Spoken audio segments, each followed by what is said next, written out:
আজকে আমি কি করতে গিয়ে কি করে ফেলেছি আমি নিজেই জানি না। চলুন তবে আপনারাও দেখে নিন আমি কি করতে গিয়ে আজকে কী করে ফেলেছি। এখানে নিয়ে নিয়েছি আমি 1.5 কাপ মতো আটা এবং একটু নুন দিয়ে দিলাম আর 2 টেবিল চামচ তেল দিয়ে দিলাম। তারপর আলতো হাতে এটাকে একটু মেখে নিব। দেখেন হাতে কত আটাও মেখে ফেলেছি। এবার অল্প অল্প নর্মাল তাপমাত্রার পানি দিয়ে এটাকে একটা ডো বানিয়ে নিব।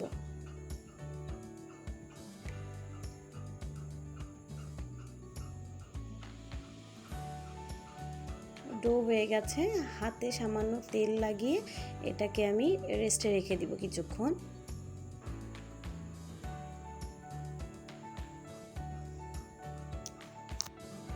এটা রেস্ট হোক আর আমি চলে যাব এখন চুলায়।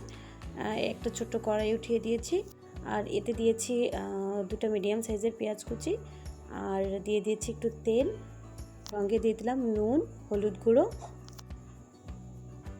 দিয়ে একটু নাড়াচাড়া করে লাল মরিচের গুঁড়ো দিয়ে দিলাম।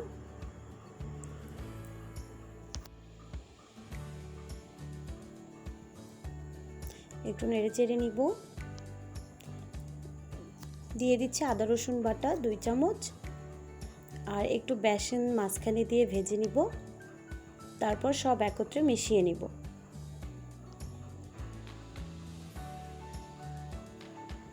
আর এই বেসনটা একটু বাইন্ডিংয়ের কাজ করবে, যার কারণে বেসন 1 চামচ দিয়েছি শুধু। তারপর সবগুলো ভালো করে নেড়ে চেড়ে নিব এবং এটা খুব অল্প আঁচে করে নিব যাতে পেঁয়াজটা একটু কাঁচা কাঁচা থাকে। দিয়ে দিলাম একটা সেদ্ধ ডিম এবং এটাকে ভেঙে নিব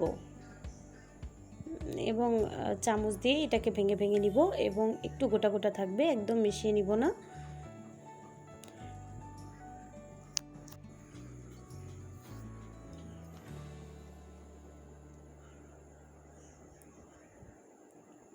এটাকে ভালো করে নেড়ে চেড়ে ভেজে নিব।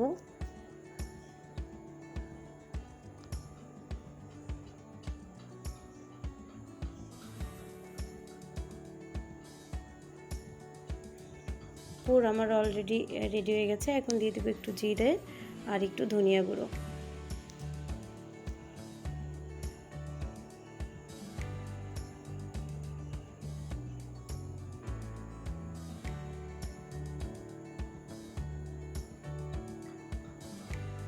আমার পুর রেডি হয়ে গেছে। এখন আমি এটা একটু ভালো করে মথে নিয়ে তারপরে এটা লেচি কেটে নিব।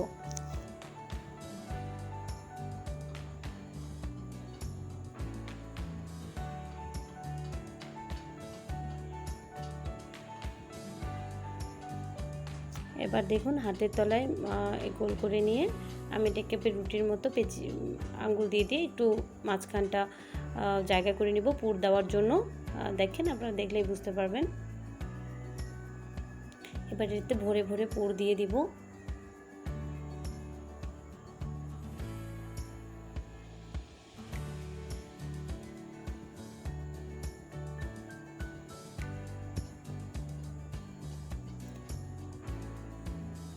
এবার এগুলোকে হাতের তালু দিয়ে একটু চাপা দিয়ে একটু পাতলা করে নেব।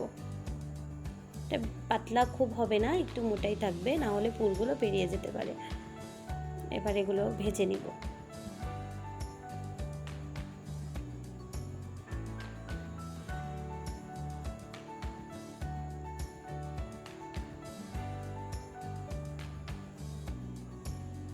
এইটা ভাজতে গিয়ে কতবার যে আমার তেল হাতে এসে পড়েছে কি বলবো।